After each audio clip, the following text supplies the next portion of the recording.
굿모닝 마켓입니다. 기다리던 11월 소비자 물가지수 예상치에 딱 맞게 나와줬습니다. 시장은 특히 대형 기술주들 위주로 시원하게 오르는 모습입니다.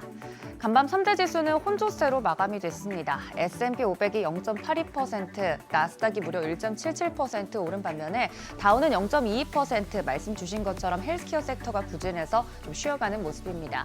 기술주 위주의 나스닥이 처음으로 2만 선을 돌파했다는 게 바로 헤드라인이었는데요.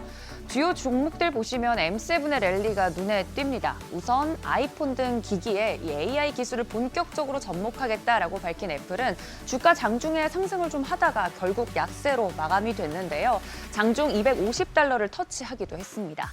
엔비디아도 이틀간의 하락을 만회하고 3%대 상승을 하면서 반도체와 소프트웨어 전체적으로 분위기가 좋았고요. 또 양자 컴퓨터 모멘텀으로 구글 간밤에도 상승세 이어갑니다. 여기에 자사의 최신 AI 모델 제미나이 2.0을 출시한다고 밝히기도 하면서 상승 탄력 계속해서 이어갔고요. 간밤에는 5% 넘는 상승률 보였습니다. 6위부터 10위도 보시면 메타도 2%대 상승, 또 트럼프 2기가 시작되면서 인공지능 사업을 비롯해서 그간 여러 기술 규제가 완화될 것이라는 기대감이 밑바탕에 깔려 있는데 이런 시장 분위기에 테슬라도 6% 가까이 상승하면서 역대 최고치 기록해냅니다. 이로써 머스크 CEO는 보유 중인 순자산이 4천억 달러, 우리 돈으로는 약 570조 원을 넘어서는 사상 첫 인물이 됐다고도 하네요. 또 엔비디아와 더불어서 브로드컴 상승세 눈에 띕니다. 네트워킹 기술을 바탕으로 애플과 함께 AI 칩을 개발 중이라는 소식 덕분인데요.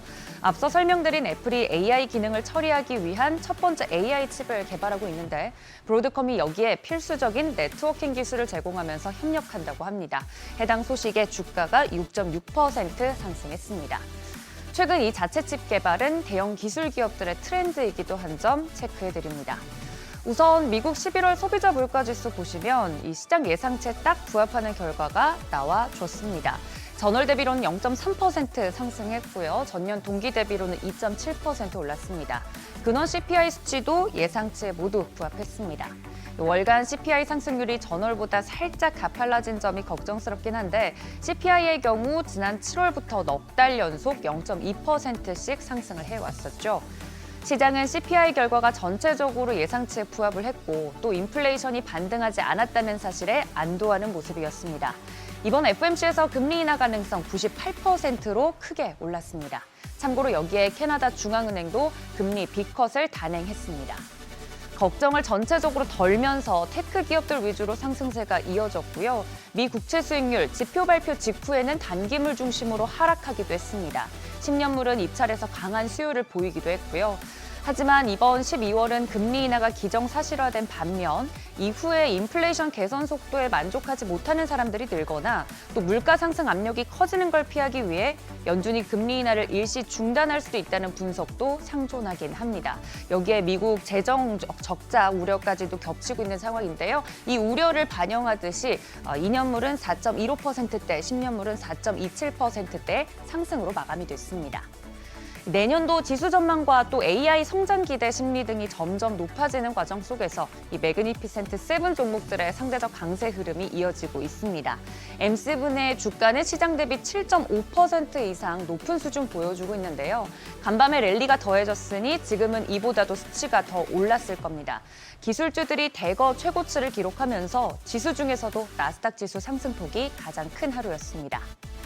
이 와중에 달러는 강세 이어갑니다. 중국이 내년에 위안화 약세를 허용하는 방안을 고려하고 있다고 하죠.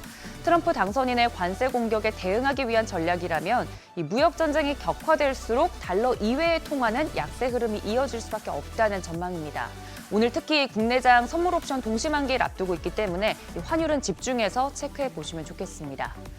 국제 유가도 급등세 이어갑니다. 미국 행정부가 러시아산 원유의 해외 구매자들도 제재 대상에 포함하는 새로운 제재 방식을 검토하고 있다는 소식 들려왔는데요. WTI 같은 경우 2%대 넘게 상승했고 브렌트유도 배럴당 73달러 선에 상승으로 마감했습니다. 참고로 금 가격도 12월 들어 다시 반등하면서 고점 높여가고 있는데 조만간 금 관련해서도 마켓에서 기회가 있다면 짚어보겠습니다. 이번 랠리는 그냥 산타 랠리가 아니라 트럼프 산타 랠리라고 언급이 되기도 하는데요.